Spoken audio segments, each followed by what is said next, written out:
మీన రాశి వారికి ఈ వారం అనుకున్న పనులు త్వరగా పూర్తి చేయగలుగుతారు. వ్యాపార వ్యవహార విషయాలలో మంచి అనుకూలత లభిస్తుంది. ఏ పని చేపట్టినా సానుకూల ఫలితాలు గోచరిస్తాయి. అయితే అన్ని విషయాలను చూసుకోవడం, ముందుకు వెళ్ళడం చెప్పదగిన సూచన. ధన వ్యయ విషయంలో ఆచితూచి అడుగులు వేయడం చెప్పదగిన సూచన. ఏదైనా కొత్త ప్రాజెక్టు మొదలుపెట్టే ముందు కొంత ఆలోచించి అన్ని విషయాలను నిర్ణయించుకున్న తర్వాతే ముందుకు వెళ్ళడం చెప్పదగిన సూచన.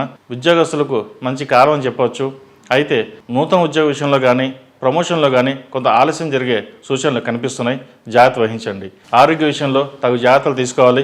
గ్యాస్ట్రిక్, కీళ్ళ నొప్పులు వచ్చే అవకాశాలు గోచరిస్తోంది. జీవిత భాగస్వామితో మాట పట్టింపులు వచ్చే అవకాశం ఎక్కువగా గోచరిస్తోంది. స్థిరాస్తి కొనుగోలు విషయంలో జాగ్రత్తలు తీసుకోవాలి. అమ్మాలన్నా కొనాలన్నా 1-2 సార్లు ఆలోచించుకుని ముందుకు వెళ్ళడం చెప్పదగిన సూచన. ఈ రాశి వారు విష్ణు ఆలయం సందర్శించడం చెప్పదగినది. ఈ రాశిలో జన్మించిన వారికి కలిసి వచ్చే సంఖ్య నంబర్ 8, కలిసి వచ్చే దిక్కు తూర్పు, కలిసి వచ్చే రంగు తెలుపు.